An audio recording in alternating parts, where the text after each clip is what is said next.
આ એસઓજીની મિટિંગ પછી એ પત્નીના પતિમાં હિંમત આવી અને એણે એસઓજીને ફરિયાદ કરી અને આ જે જીમ ટ્રેનર છે એ હવે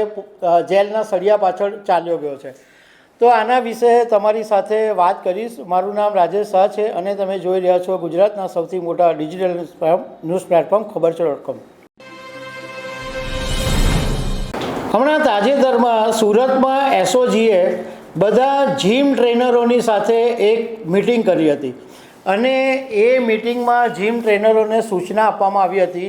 કે જે મહિલાઓ જીમમાં કસરત કરવા માટે આવે એમને પર્સનલ મેસેજ કરવા નહીં અને જીમમાં સીસીટીવી રાખવા અને ટ્રેનર જે રાખો એનું પણ વેરિફિકેશન કરવાનું અને આ બધી માહિતી જે જીમ ટ્રેનરોને આપવામાં આવી હતી ત્યારે કેટલાક લોકોને આ વાત નહોતી ગમી કે ભાઈ આવી રીતના પોલીસ જીમ ટ્રેનરે બોલાવીને ખખડાવે એ વાત યોગ્ય નથી, પરંતુ એસઓજીની આ વાત સાચી પડી છે। વાત એમ બની કે સિટી લાઇટ રોડ ઉપર એક જીમ ટ્રેનરને એક હિન્દુ ગુજરાતી મહિલા ત્યાં જતી હતી અને એની સાથે સંબંધો હતા અને એ પછી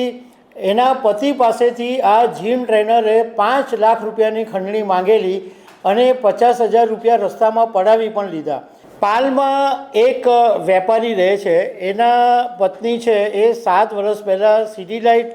પર આવેલા પૂજા કોમ્પ્લેક્સમાં જીમ 11માં કસરત કરવા માટે જતા હતા અને એ વખતે જીમ ટ્રેનર તરીકે સબ્બીર ટ્રંકવાલા હતો અને સબ્બીરની સાથે આ વેપારીના પત્નીની ઓળખાણ થઈ અને એ પછી એમના નજીકના સંબંધો થઈ ગયા અને એ પછી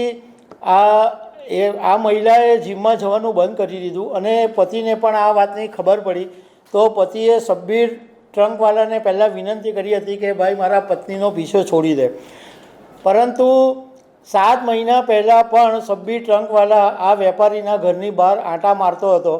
અને 2.5 મહિના પહેલાં એવું બન્યું કે અડાજણની એક સ્કૂલ પાસે જ્યારે આ વેપારી એના પુત્રની સાથે જતો હતો ત્યારે સબ્બીર ટ્રંકવાલાએ એને રોકી અને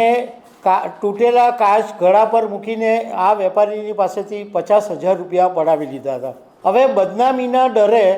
આ વેપારી ફરિયાદ નહોતો કરતા, પરંતુ હમણાં થોડા સમય પહેલાં 9 માર્ચના દિવસે એસઓજીએ જીમ ટ્રેનરોની સાથે મિટિંગ કરી અને એ અહેવાલો ન્યૂઝપેપરમાં આવ્યા